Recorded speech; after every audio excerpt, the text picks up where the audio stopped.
a dica de leitura é internacional e vem de um jornalista que está morando nos Estados Unidos, mas que é muito conhecido por aqui pelo trabalho dele na Rádio Bandeirantes, de São Paulo. Meu amigo Sérgio Patrick. E sabe o que é legal? Ele pode dar um depoimento sobre as dificuldades que ele tem fora do país para encontrar literatura esportiva. Com a palavra, Sérgio Patrick.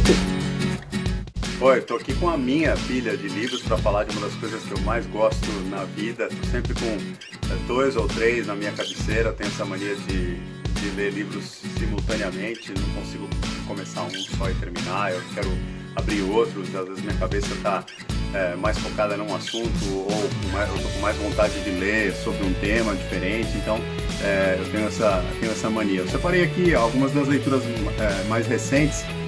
Tem coisa que é do esporte, tem coisa que não é. Coisas em inglês e em português. Eu estou morando aqui nos Estados Unidos já tem 4 anos, né? Posso até contar um pouquinho da experiência de procurar por livros relacionados ao esporte. Já não tem muita opção para a gente olhar fisicamente, né? Lojas, hoje você tem uma grande rede nos Estados Unidos, que é Barnes & Noble, e o pessoal compra muito pela internet, né? A Amazon domina absurdamente esse mercado, monopoliza. Para achar livros esportivos, muitas vezes você tem que ir na internet e alguns nem chegam a ser colocados no papel. Inclusive é uma das minhas principais dicas, mas tem uma imagem aí da capa do e-book para vocês verem, The Real All Americans, é um livro interessantíssimo sobre a trajetória de uma escola. Na verdade é o fim das guerras pela conquista do território americano, né, do estado aqui dos Estados Unidos com os índios, com os indígenas, a população nativa aqui dos Estados Unidos, e o que se tentou fazer como uma domesticação desses índios, civilização desses povos. E o futebol americano foi a ferramenta para uma escola específica da Pensilvânia, né?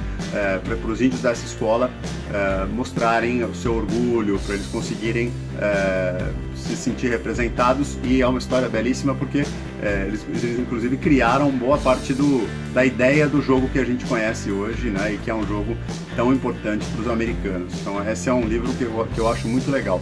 Também em inglês e também sobre esporte, esse é um outro livro bacana do Phil Jackson, 11 Rings. Eu sei que tem no Brasil 11 Anéis, né, sobre um pouquinho da história dele, né, das conquistas de títulos da NBA.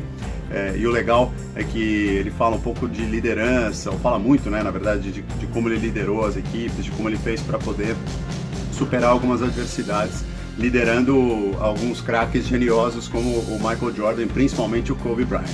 Esse aqui é para nós jornalistas atrás de ideias sobre o que fazer com o conteúdo, né? Essa transformação na indústria do conteúdo se chama Content Trap, né? A armadilha do conteúdo, do professor de Harvard, Bharat Anand, que é um cara super acessível no Twitter, e o livro é sensacional, com várias histórias e muitos exemplos de como a tecnologia foi destruindo o que era a indústria do conteúdo e como muita gente já foi se adaptando, né, a essa nova realidade.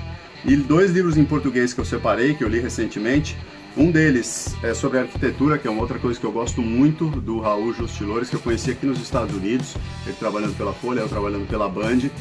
São Paulo nas alturas, foi legal, me fez voltar à minha cidade, né, lembrar de muita coisa, de muitos prédios que eu já tinha visto, pelos quais eu já tinha passado, mas não tinha prestado muita atenção.